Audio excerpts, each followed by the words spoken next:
Hello friends, welcome back to again my YouTube channel maths Raja. Friends, इस video में हम लोग पढ़ने वाले हैं आधुनिक भारत और उसका पहला टॉपिक है फ्रेंड्स, भारत में यूरोपीय व्यापारिक कंपनियों का आगमन। ओके फ्रेंड्स, आप लोगों से रिक्वेस्ट है कि आप इस वीडियो को एंड तक ज़रूर देखें ताकि ज़्यादा से ज़्यादा लाभ प्राप्त कर सकें।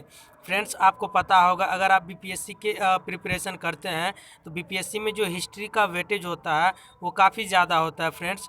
और अगर हम देखा जाए फ्रेंड्स, एनालिसिस किया जाए तो हिस्ट्री से जो है फ्रेंड्स 35 से 40 क्वेश्चंस पूछे जाते हैं बीपीएससी की एग्जामिनेशंस में, जिसमें जो मॉडर्न हिस्ट्री होता है फ्रेंड्स उसका बहुत बड़ा रोल प्ले होता है। यानी कि कह सकते हैं कि 18 से 15 क्वेश्चन जो है 15 से 18 क्वेश्चन यहाँ से पूछ लिए जाते हैं। ठीक है friends, so don't waste your time, let's start the video. पहला पॉइंट है फ्रेंड्स, भारत आने वाला पहला यूरोपीय शक्ति जो था फ्रेंड्स वो पुर्तगाली था। ठीक है फ्रेंड्स, सबसे पहले पुर्तगाली आया था। पुर्तगाली नाविक वास्को डिगामा 17 मई 1498 ईस्वी में भारत में सर्वप्रथम कालीकट आया था। फ्रेंड्स, इस डेट को आप जरूर ध्यान में रखें। 17 मई 1498 ईस्वी को सबसे पहले कहाँ आया था पुर्तगाली, तो कालीकट आया था। नेक्स्ट है फ्रेंड्स, उस समय कालीकट का जो शासक था वो जमोरीन था। उस समय जो कालीकट का शासक था कौन था? जमोरीन था। भारत में पुर्तगालियों का पहला गवर्नर जो था फ्रेंड्स वो अल्मीडिया था। अल्मीडिया ने समुद्री व्यापार पर नियंत्रण स्थापित करके जिस नीति का प्रतिपादन किया था उसे हम नीला पानी की नीति के नाम से जानते हैं। यानी कि फ्रेंड्स इसको हम लोग नीला पानी के नाम से जानते हैं, नीला पानी की नीति के नाम से, यानी कि ब्लू वाटर पॉलिसी जिसको हम लोग बोलते हैं। ठीक है फ्रेंड्स, भारत में पुर्तगाली का वास्तविक संस्थापक, देखिए पहला संस्थापक जो था फ्रेंड्स वो गवर्नर अल्मीडिया था। लेकिन अगर हम बात करते हैं भारत में पुर्तगालियों का वास्तविक संस्थापक, वो अल्बुकर्क को माना जाता है। ठीक है फ्रेंड्स, पूछ लिया जाता है कि भारत में पुर्तगालियों का वास्तविक संस्थापक जो था वो कौन था? अल्बुकर्क था। ओके फ्रेंड्स, आगे देखते हैं फ्रेंड्स, अल्बुकर्क ने 1510 ईस्वी में बीजापुर के शासक यूसुफ आदिल शाह से गोवा को छीन लिया था। कब छीना था? तो 1510 ईस्वी में। गोवा पुर्तगालियों के राजनीतिक एवं सांस्कृतिक उत्थान के केंद्र थे। पुर्तगालियों ने ही भारत में अपनी पहली व्यापारिक कोठी की स्थापना, व्यापारिक कोठी कहने का मतलब है फ्रेंड्स व्यापारिक कारखाना की स्थापना कोचीन यानी केरल में की थी सबसे पहले। ओके, पुर्तगालियों ने ही भारत में सर्वप्रथम जो है फ्रेंड्स तंबाकू और आलू लाया था। पुर्तगालियों ने ही भारत में सर्वप्रथम जड़ी बूटियों का वैज्ञानिक अध्ययन किया था। पुर्तगाल के राजकुमारी कैथरीन की शादी 1661 ईस्वी में इंग्लैंड के राजकुमार चार्ल्स द्वितीय के साथ हुआ था।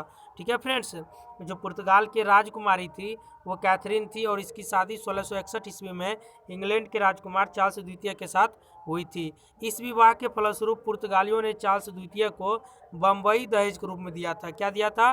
बम्बई दिया था दहेज के रूप में।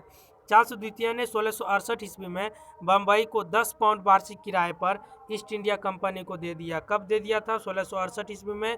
कितने पाउंड वार्षिक किराए पर दे दिया था फ्रेंड्स? 10 पाउंड वार्षिक किराए पर ईस्ट इंडिया कंपनी को दे दिया था। आगे देखते हैं फ्रेंड्स, पुर्तगालियों के पतन में डचों ने महत्वपूर्ण भूमिका निभाया था। पुर्तगालियों के पतन का मुख्य कारण माना जाता है डच की अपेक्षा उसकी नौसैनिक क्षमता कमज़ोर होना।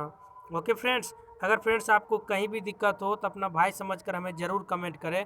मैं आपकी प्रॉब्लम को सॉल्व करने की पूरी कोशिश करूँगा। डच लोग नीदरलैंड के रहने वाले थे। नीदरलैंड को ही हम लोग हॉलैंड के नाम से भी जानते हैं। नीदरलैंड का ही फ्रेंड्स दूसरा नाम क्या है? हॉलैंड है। आगे है फ्रेंड्स, भारत आने वाला पहला डच नागरिक कार्नलिस डहस्तमान था। क्वेश्चन पूछ सकता है आपसे कि भारत आने वाला पहला डच नागरिक जो था वो कौन था? तो कार्नलिस डहस्तमान था और यह 1595 से 96 के दौरान भारत आया था। डचों ने गुजरात कोरोमंडल के समुद्र तट पर बंगाल, बिहार एवं उड़ीसा में अपनी व्यापारिक कोठी की स्थापना की थी। डचों ने भारत में अपनी पहली व्यापारिक कोठी की स्थापना 1605 ईस्वी में मुसलीपट्टनम नामक स्थान पर की थी। ठीक है, याद रहेगा फ्रेंड्स। डचों ने अपनी पहली व्यापारिक कोठी की स्थापना कहाँ की थी? 1605 ईस्वी में मुसलीपट्टनम नामक स्थान पर की थी। आगे देखते हैं फ्रेंड्स, डच एवं अंग्रेजों के बीच 1759 ईस्वी में जो युद्ध हुई थी उसे हम वेदरा के युद्ध के नाम से जानते हैं। याद रखिएगा फ्रेंड्स, वेदरा का युद्ध कब हुआ था? 1759 ईस्वी में। किसके किसके बीच हुआ था? तो डच एवं अंग्रेजों के बीच में हुआ था, जिसमें अंग्रेज जो है विजयी हुआ था। बेदरा के युद्ध में अंग्रेजों ने डचों को पराजित किया। इस पराजय के साथ ही भारत से डच शक्ति का सफाया हो गया। डचों के पराजय का मुख्य कारण माना जाता है अंग्रेजों की अपेक्षा उसकी नौसैनिक क्षमता कमजोर होना। आगे देखते हैं फ्रेंड्स, ब्रिटेन की महारानी एलिजाबेथ प्रथम ने ईस्ट इंडिया कंपनी को पूर्वी देशों के साथ व्यापार करने की अनुमति प्रदान की थी। ब्रिटेन की महारानी एलिजाबेथ प्रथम ने ईस्ट इंडिया कंपनी को पूर्वी देशों के सदस्यों को व्यापार करने की अनुमति प्रदान की थी, जिसमें प्रारंभ में 217 साझेदार थे और उसमें महारानी भी शामिल थी। ठीक है फ्रेंड्स, आगे देखते हैं। ईस्ट इंडिया कंपनी के सदस्यों को प्रारंभ में साहसी लोगों का मंडली कहा जाता था। इनके कार्यों की देखरेख गवर्नर इन काउंसिल करता था।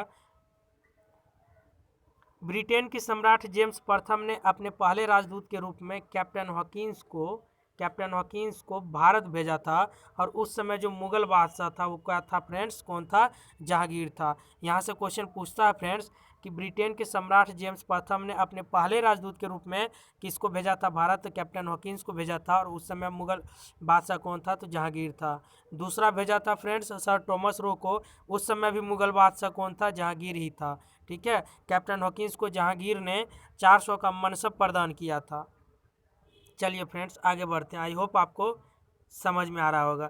जहांगीर ने कैप्टन हॉकिंस को खान की उपाधि प्रदान की एवं उसे 400 का मनसब प्रदान किया था।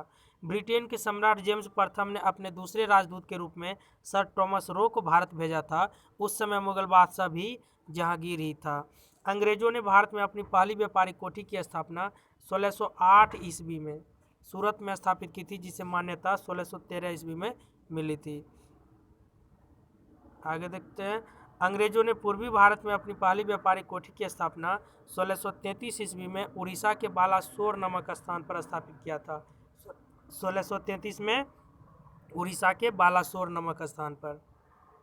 अंग्रेजों ने दक्षिण भारत में अपनी पहली व्यापारिक कोठी की स्थापना 1611 ईस्वी में मछलीपट्टनम नामक स्थान पर स्थापित किया था। मुगल बादशाह फर्रुखसियर ने अंग्रेजों को जो व्यापारिक सुविधा प्रदान की थी उसे हम कंपनी के मैग्ना कार्टा के नाम से जानते हैं। इसके तहत अंग्रेजों को निम्नलिखित व्यापारिक सुविधा प्रदान की गई। पहला है फ्रेंड्स, अंग्रेज 3000 वार्षिक भुगतान देकर बंगाल में निःशुल्क व्यापार कर सकते थे। अंग्रेज कलकत्ता एवं उसके आसपास के जमीन को किराए पर ले सकते थे। अंग्रेज 10,000 वार्षिक भुगतान देकर सूरत में व्यापार कर सकते थे। अंग्रेज के टकसाल में जो सिक्के बनाए गए थे उसे मुगल साम्राज्य में चलाया जा सकता था। ये सब सुविधा दिया गया था। ठीक है फ्रेंड्स, आगे देखते हैं। गोलकुंडा में 1632 ईस्वी में अंग्रेजों को जो व्यापारिक सुविधा प्रदान की गई थी उसे हम सुनहला फरमान के नाम से जानते हैं। किस नाम से? सुनहला फरमान के नाम से जानते हैं। अब देखिए important friends, east India company है और उसका स्थापना वर्ष है। एक क्वेश्चन यहाँ से पूछ ही लिया जाता है, आप ध्यान रखिएगा। पहला है पुर्तगाली ईस्ट इंडिया कंपनी की स्थापना जो है 1498 में हुआ था। अंग्रेज ईस्ट इंडिया कंपनी की स्थापना जो है फ्रेंड्स 1600 में हुआ था।